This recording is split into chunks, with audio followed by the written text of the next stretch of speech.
Hey everybody, Cousin Jack here with another episode of Woodcarving Weekly. And this week we have whittling, power carving, chainsaw carving, an update to the Mora knife story we had last week, and we'll also talk about the end of the Harley knife.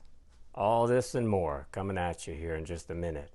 First, I want to say that all the resources that I mentioned today will be linked in the description right below this video, and then also in the comments section a little further down the page right below this video.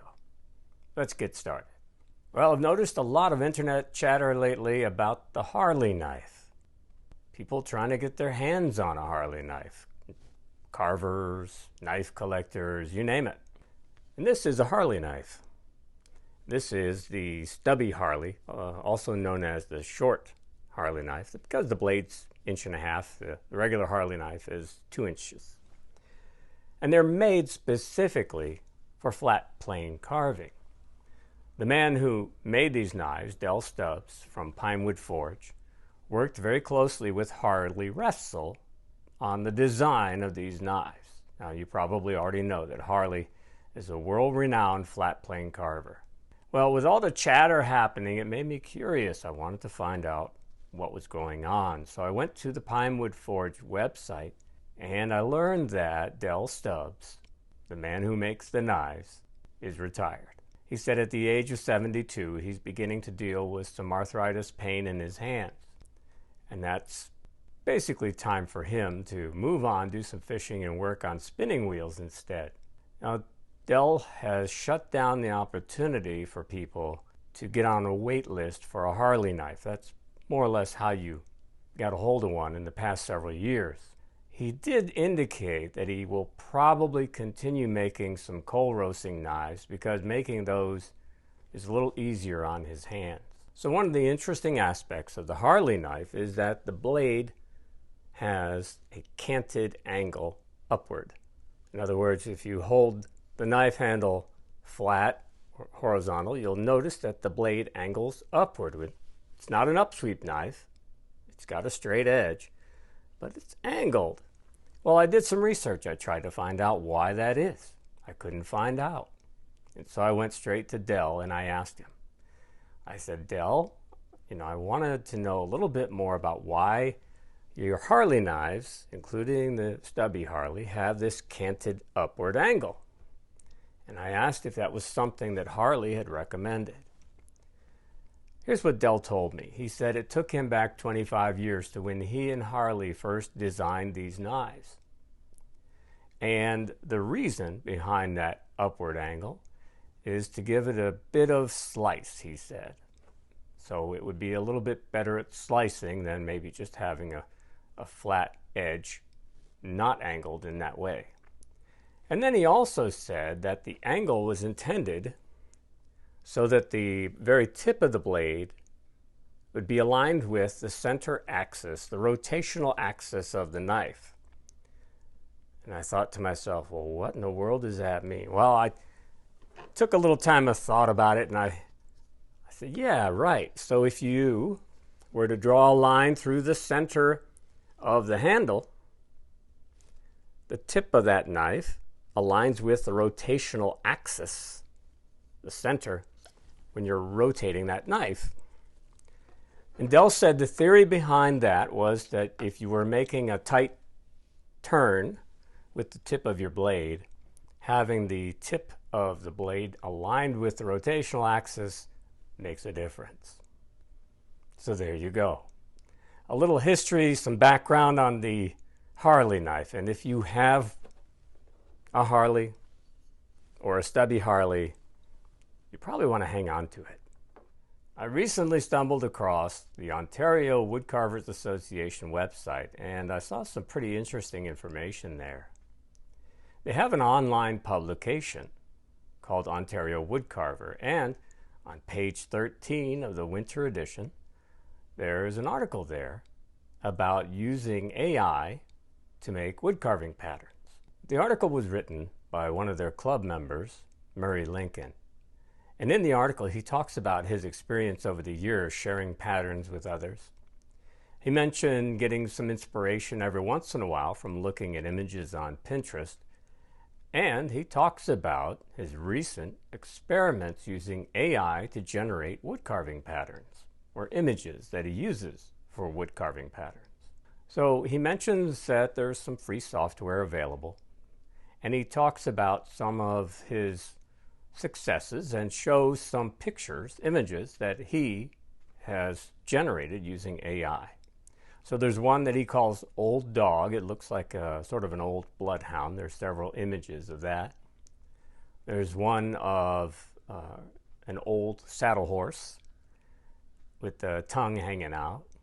And there's also a cowboy holding a revolver. So these images are there. You can use them if you wish. Murray said that's fine. And it's kind of an interesting article. I kind of wonder how many people out there have used AI to generate woodcarving patterns. Have you done that yourself? Let me know in the comments section. I'd be very interested to find out. Well, up next, we'll visit the Northwest Carving channel where Levi has a brand new video. It turns out that his neighbors gifted him a great big old box of gummy bears, different colors and what have you, flavors, I guess. And that inspired him to carve a gummy bear. So yes, in his latest video, he shows you and demonstrates how to carve a little gummy bear figure out of a block of basswood that's 1 by 1 by 1.5 inches tall. So this is pretty tiny. During the first 5 minutes of the video, Levi describes how you can draw the pattern for the gummy bear onto the block of wood. And then there's a time-lapse segment that basically shows you the carving process. So as I mentioned, this is a small project, and if you're going to give it a try, I would recommend that you use a block of wood that's a little bit longer, and then after you finish carving, go ahead and separate your little gummy bear from the rest of the block. But all in all, this is a beginner-friendly, knife-only project. Well, up next, we'll head to Wisconsin and visit with Jeff Mohr. He's a professional chainsaw artist, and he's got a new series of videos that he's just published. So far, he's got 3 segments of what he calls My Favorite Chainsaw Carvers. And what he's doing is featuring maybe 3 or so chainsaw carvers in each video. He puts together a really nice segment where he's got images that show you the different carvings these folks have made over the years, and there's some soft music playing in the background. At the beginning of each of these videos, Jeff adds some humor, as he usually does. And this is really a great opportunity for you to become acquainted with some chainsaw carvers that you may not be aware of and see some really amazing chainsaw art. And enjoy the fun and the humor that Jeff adds to his videos. Now we'll head to New Zealand, where the Matt Carves channel is hosted by my friend Matt. He's going to be doing a little tutorial. It's a power carving video, and he's making some very simple, quirky faces. This is a beginner-friendly series. It's a tutorial series. In part 1, he shows you how to do the carving of these very simple faces. He's using some cedar wood offcuts, and he's going to be carving 3 little figures that he calls blobs. They're kind of amorphous little figures. Matt is going to be showing you, number 1, how he sketches these little quirky faces onto the blocks of wood. And then he begins roughing out the blob shape. And then finally he adds detail, the faces, for each of these little carvings. There are 3 total, and Matt does a really good job of showing you the burrs that he's using and describing why he is using them. The video quality, as usual, is really nice. Now, Matt did say there'll be a part 2 or a second video in the series where he's going to be trying to apply some wood dye to these little blobs. That should be interesting. So go to Matt Carves and check it out. Well, now we've got a follow-up to the story we did last week about Mora knives. I kind of ran across a blog, a podcast, and a YouTube channel dedicated to vintage Mora knives.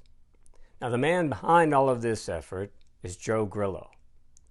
Joe got his first Mora knife back in the 90s, And then about 10 years ago, he began to collect vintage Mora knives. So as his collection grew, he began to have a strong desire to find out more about the Mora knives, about the history and the craftsmanship that went into the making of the Mora knives. So yes, now he has a podcast and a blog and a YouTube channel as well, all dedicated to Mora knives. His YouTube channel started about 2 years ago. He calls it Old Mora. It's about the legacy of Mora knives. And in that 2-year time frame, he has published 400 videos on that YouTube channel. And there are links to his other locations, his other sites, the podcast, the blog, website. So head on over to the Old Mora YouTube channel if you're interested in learning more about the legacy behind Mora knives. Folks, I want to thank you for joining me today. I really appreciate all your support and your encouragement. Thank you very much. If you've missed any of our previous episodes, just click right over here and you'll be able to catch up. See you next week.